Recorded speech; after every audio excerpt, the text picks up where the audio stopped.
अस्सलाम वालेकुम dear students, मैं हूं ऐनुद्दीन किब्ज़ई और सेंटेंस करेक्शन के लेक्चर नंबर 37 के साथ हाजिर हूं।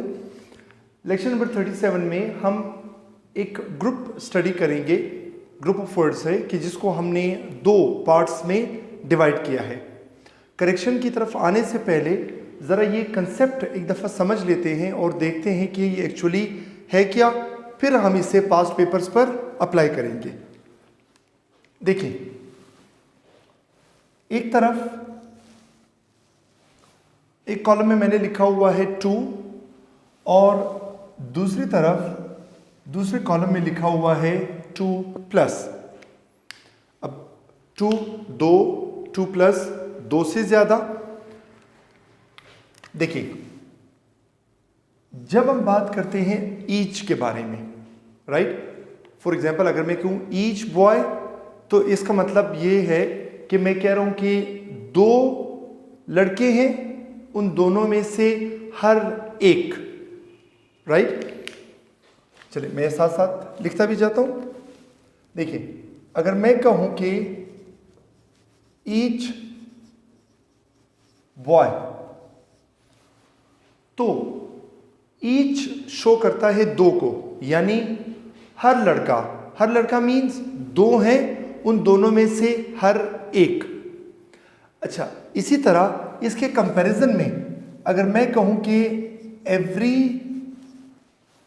बॉय, तो एवरी बॉय का मतलब है हर लड़का, लेकिन जिन लड़कों के बारे में बात हो रही है वो 2 नहीं है बल्कि 2 से ज्यादा है। ठीक है, सो इट मीन्स के ईच का मतलब भी है हर एक, एवरी का मतलब भी है हर एक। फर्क सिर्फ ये है कि ईच का मतलब है कि 2 हैं, उनमें से हर एक। एवरी का मतलब है कि 2 से ज्यादा हैं, उनमें से हर एक। ठीक है। अच्छा, फिर हमारे पास है ईदर। ईदर का मतलब है कि 2 हैं, उन दोनों में से कोई एक, राइट। सो इट मीन्स जब हम बात करेंगे ईदर के बारे में, तो ईदर का मतलब ये होगा कि 2 हैं, उन दोनों में से कोई एक।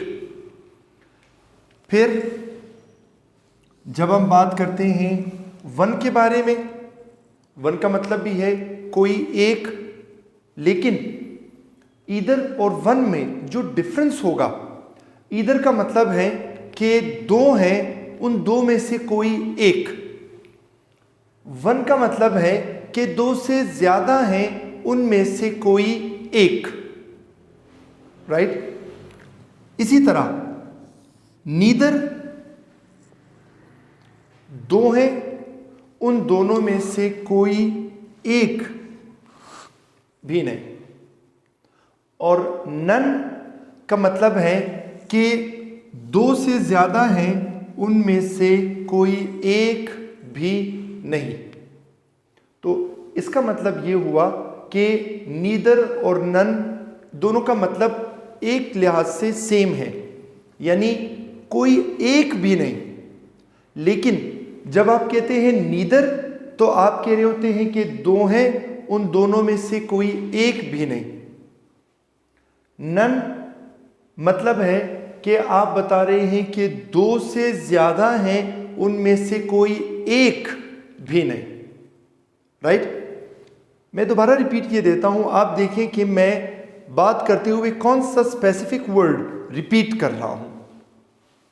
ईच, 2 हैं, दोनों में से हर एक। एवरी, 2 से ज्यादा हैं, उनमें से हर एक। ईदर, 2 हैं, उन दोनों में से कोई एक।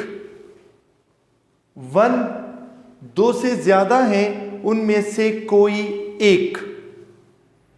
नीदर, 2 हैं, उनमें से कोई एक भी नहीं। नन, 2 से ज्यादा हैं, उनमें से कोई एक भी नहीं। अब देखिए, मैं आपको जितने भी बताता जा रहा था उनमें कौन सा वर्ड कॉमन आ रहा था? उर्दू का एक वर्ड एक जो है वो कॉमन आ रहा था। इसका मतलब ये हुआ, अब एक चूंकि हमारे पास सिंगुलर है, इसलिए जब हम इन्हें यूज करेंगे तो हम इनके साथ जो वर्ब यूज करेंगे वो भी सिंगुलर ही होगा। अब कैसे सिंगुलर होगा? अब इसकी कुछ एग्जांपल्स देखते हैं even from the past papers.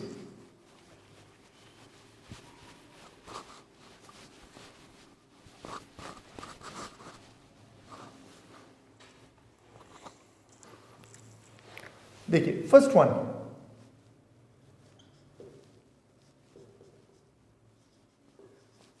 each of them is our sentence number 2.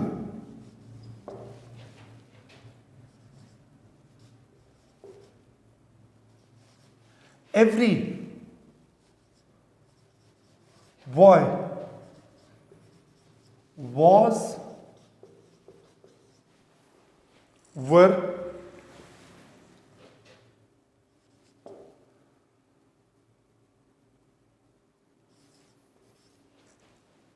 one of them is, are,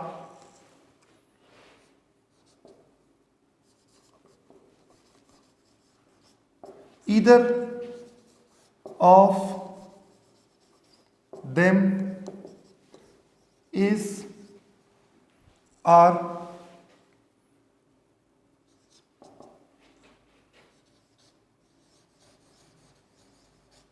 neither of them is or are, और लास्ट में नंबर 6 फिर आप हमारे पास आ जाएगा कि none of them is, are।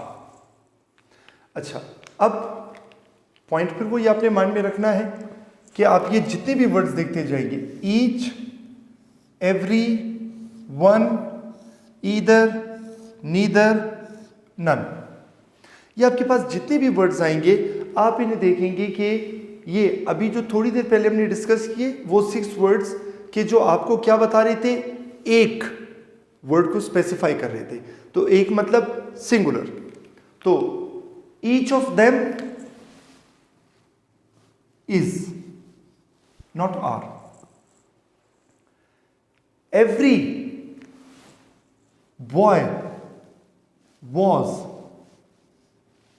not were। One of them is, not are। Either of them is, not are। Neither of them is, not are। None of them is, not are। ठीक है, तो ये एक simple सा point आपने mind में रखना है कि आपके पास ये 6 वर्ड्स जब आ रहे थे तो ये हमें बता रहे थे सिंगुलर के बारे में, इसलिए इनके साथ जो वर्ब्स यूज होंगे वो भी सिंगुलर वर्ब्स ही होंगे। इसके साथ हमारा लेक्चर नंबर 37 कंप्लीट होता है। इंशाल्लाह नेक्स्ट लेक्चर में नई करेक्शन के साथ आएंगे। तब तक के लिए इजाज़त दीजिए। Thank you very much. अल्लाह हाफिज़।